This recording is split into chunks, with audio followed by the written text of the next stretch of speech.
Ready to have your own podcast? Let me tell you about Anchor.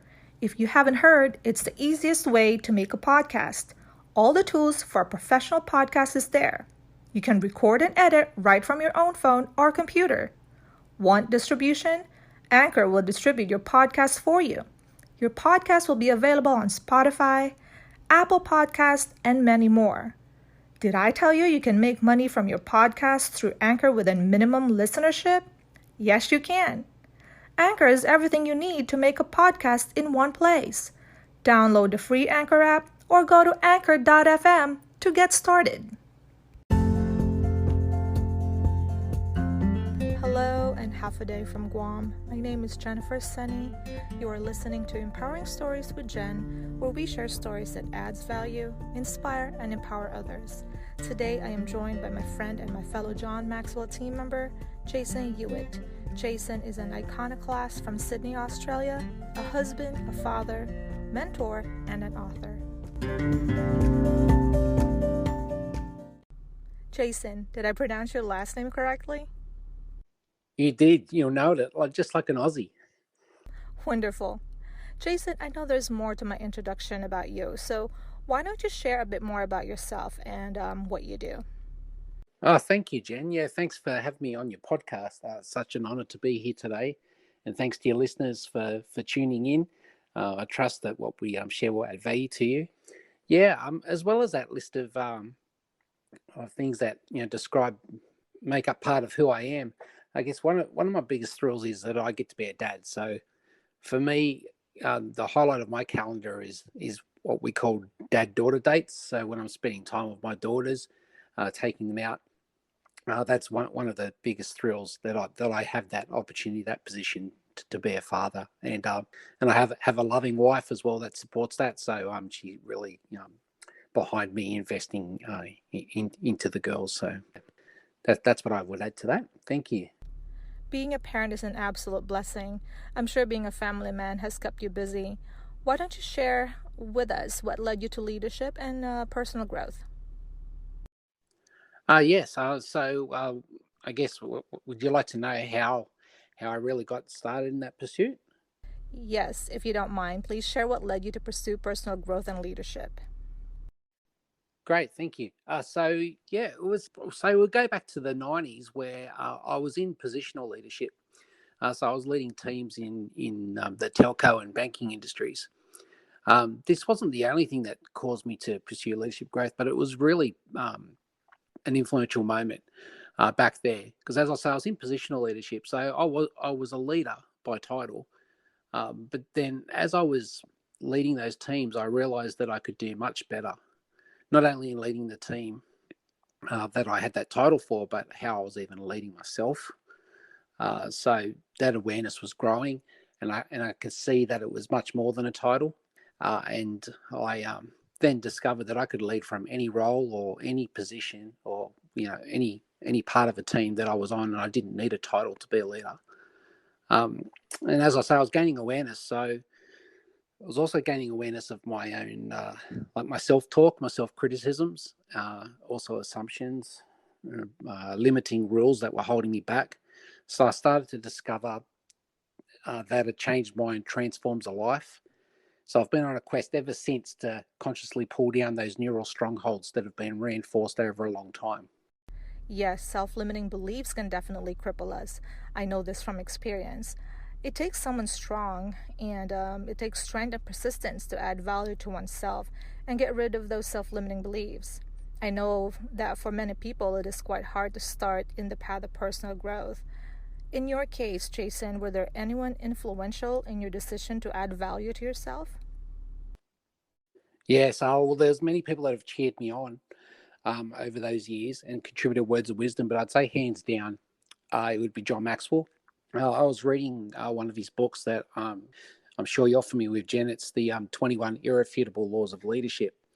Again, this is back in the 90s, and I was reading this book, and John grabbed my attention so much that I kept reading this book, and I was ignoring this young lady because he just captured me with his book. And I just kept reading it in the car, and she was waiting inside this place where I was parked outside. And I just kept reading this book. And then soon after, he came to Australia, and I heard him teach this content live.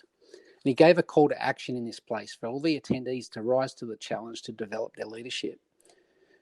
And I've got to tell you, Jen, I've never experienced anything like this before or since. Well, then it was definitely a pivotal moment in that event. And the funny thing is, I haven't seen that lady in nearly 30 years now. Just so caught up in what John was sharing, that like I believe in the proximity principle. So as you mentioned, I've now been certified as a member of the John Maxwell team. So I believe in getting close to the fire. Iron sharpening iron. So I intentionally position myself, and I've even joined John's mentorship program. So I'm being personally mentored by John Maxwell himself. And I've been fortunate to spend time with him in America as well. And the funny thing with the lady is, even though I haven't seen her in nearly 30 years, as we've already mentioned, quite favorably, I'm also a very happy husband and father. Wonderful. John Maxwell has been instrumental part of my personal growth as well. Like you've mentioned, he is a wonderful mentor. Jason, in what ways did your personal growth journey add value to you today? Oh, yeah. Many times over, there's many different ways. Like it's compiling, it's snowballing. We learn by repetition, right? But we also have an opportunity to learn by life's jolts. And those who are near me or have been near me for a long time now know that I've taken some pretty big bumps in life. These crises have given me great opportunity to revisit my values, to audit my inner circle, and many other things. Massive leadership growth, and especially self-leadership, it comes from managing these bad experiences well. So over time, I've decided that failure can take me to a funeral or to school, like the death of my dream, or a lesson for not only success but something of significance.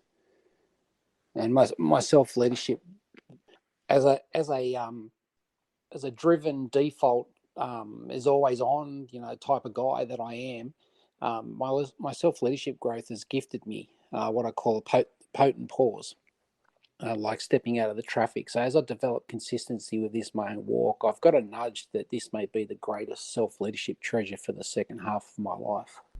Glad you've mentioned our bumps in life, because bumps and hurdles in life can either cripple us or nudge us to personal growth.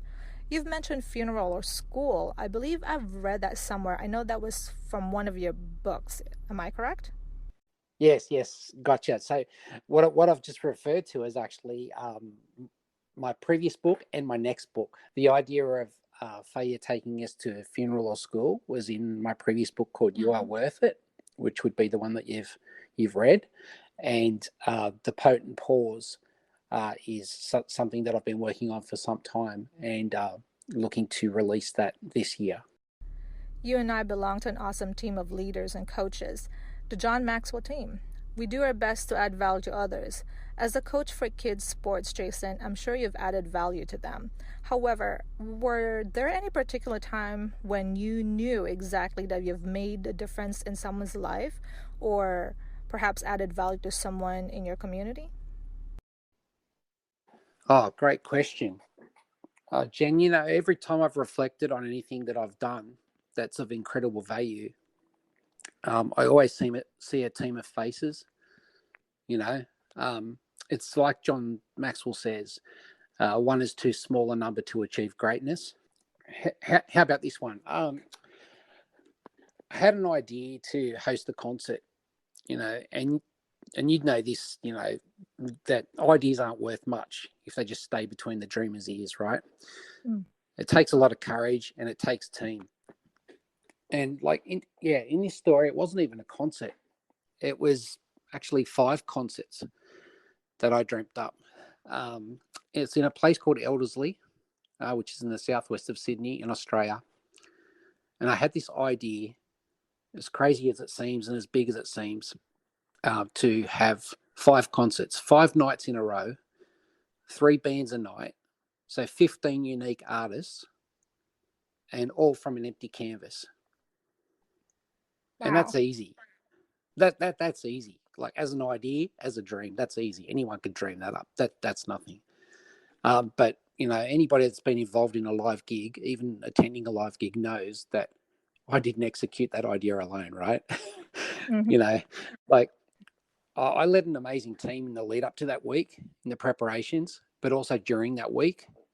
And they were all volunteers, incredible people. They could have walked out on me in a moment, but they bought into the idea and they made it happen. And then we knew it was something special when youth came from all over the region to attend the gigs, and then Krispy Kremes and Streets Ice Cream and all these other companies started donating free treats for all the attendees to have. And then a radio station turned up on 2 of those 5 nights to do a live cross to their broadcast on the radio. So, yeah, we really knew it was something special for the community at that time. But like, as I say, as John says, one is too small a number to achieve greatness. Every time I think I've done something incredible, I can picture people. I can read their names. Takes a team. Speaking like a true leader there, Jason. Many times people forget that it takes teamwork to make a dream work. I believe John Maxwell had said that as well. Jason, you're a loving father, a coach, and a mentor to a lot of kids. We've heard that our children are our future. In your opinion, is there a benefit in teaching leadership growth to our children early on in life? And at what age do you think they should start? Oh, absolutely. Great benefit. In one context or another, I've been mentoring young people for about 30 years now. And some say that they should be developed for the future. And like, this is true, but it's not complete. Young people can lead today where they are at the age they are. Because leadership and wisdom don't come with age. Like, you could be an old fool who can't lead himself well. Yeah, so like, case in point is that I'm old enough right now to be my pastor's dads. And their leadership is a model worth following. So, of course, when we talk about children, we want to make it age specific so we can connect with them, but then stretches are good as well. How about we talk about like kids sport, right? You mentioned it at the top of the episode about coaching kids sport. I'm a volunteer netball coach. I co-coach netball with my wife. My wife's been around netball for decades in all different angles, as a player, as an umpire, on committees. So she's got, a wealth of experience for me to lean on. And the last year during COVID, I coached a team alone. It was a big stretch, but it was rewarding. And then now we're co-coaching 2 teams together this year. And she said that it was fresh for me to come in because I brought this, out of a box approach to the game. Because she'd been around the game for so long, I brought this sort of, left of field, maybe divergent approach. And so, like, it's obvious we train the technical drills that we want to achieve in a game, but what we bring to our teams is we teach a leadership mindset and how that applies to teamwork, to like team culture, to values, all of those sort of things. And like, we're now starting with a second team that's under 10s with the intent of the same journey that we have already been on with our older team who are now 15 years old. So, that's already been happening at that age. So I wouldn't put a number on it. I would just make it, appropriate to having some stretch, but also in a way that can connect with the age that they are. I also look at from parenting perspective, Jen, that like my kids have grown up in an environment that's conducive to leadership growth. They've always been encouraged around things like reading, reflection, decision making, community service, self-awareness, daily disciplines, things like that. So yeah, it's definitely an absolute from me. It's wonderful to hear that you and your wife have the same interests and that you both lead and mentor young minds. Our children definitely needs great mentors nowadays. Your children are also very blessed to have you and your wife expose them to leadership growth early on in life. Jason, to those who are contemplating on taking the first step to personal and perhaps move toward leadership growth, what would your most valuable personal development or leadership growth advice be, and why? Oh wow, that's loaded, Jen. First of all, I'd say consider the seed and the soil. Both are important. Sometimes both or one of those gets neglected. I like the way John puts it in his law of awareness, where he says, know yourself to grow yourself. So I'm the seed, you're the seed. So get to know the seed. When I was a young bloke, Jen, I sat across a table in an agency, and the best piece of advice they offered me that day was, if I was to go to jail, even just for overnight, I could establish my identity. And at that time, I didn't even know which way was up, and I definitely didn't know me. So I'm just glad I didn't cash that check that day. So if your listeners haven't already, I'd encourage them to get to know themselves first, and then take up the potent pause that I've mentioned. Then if you need some help with all of that, engage a mentor or a coach, and that'll save you years of heartache, and it'll save you just like years as well. The soil, that's an environment that's conducive to the growth of the seed, and you could probably do a whole episode on that, Jen, as I'm sure you're aware. But I encourage everyone to inspect the soil as well. So what I would say to that is to our inner circle is a massive play for that soil. So our inner circle will influence the path we take and how well we run that path. And thirdly, that potent pause, some say growth is in the stretch. I've heard that a lot, and it is, but that's also not complete, because growth is in the stretch and it's in the pause. It's like bodybuilding. When you work a muscle and then you have those micro tears, the pause or the rest day will bring the micro healing, and it's the tears and the healings, those micro tears, micro healings, that together, that's where you get the muscle growth. And it's the same with our personal growth and our leadership growth. So I'd say, for starters, get to know yourself, audit your inner circle, and schedule intentional regular time to reflect on both your failures and your successes, because both failures and successes leave clues. Jason, I am looking forward to reading about potent pause. It is such an interesting topic. I do take my pauses and reflections, but potent pause? I'm going to have to really pay attention to that. Well, Jason, is there anything else you would like to add before we close? I just want to say thank you to you, Jen, for this opportunity.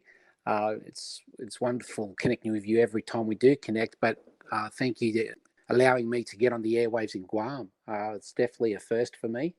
And if anybody wants to reach out, feel welcome to do so. And please encourage everyone to come and listen to Jen's podcast. Tell your friends, tell your community to subscribe and listen to not only this episode but for future episodes, and connect with Jen. Thank you. I truly appreciate that, Jason. It has been awesome chatting and learning with you today. But before we go, could you share your favorite John Maxwell quote? Oh, well, I have shared a couple already. Definitely that law of awareness is a favorite in recent times. The book that comes from 15 Invaluable Laws of Growth is is very dogged and battered, shall we say. But another one I think that is a beauty as well. It hurts to hear, but I think there's a lot of truth in it, and there's a lot at the end of it, if we can live it out, is that everything worthwhile is uphill. So that's one that I've been chewing over again in recent times. Everything worthwhile is uphill.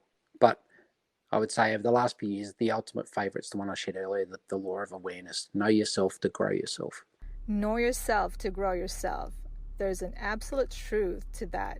I love it. Jason, thank you once again. It has been my pleasure to have you share your story on Empowering Stories with Jenn. Thank you, Jen. Thanks for having me.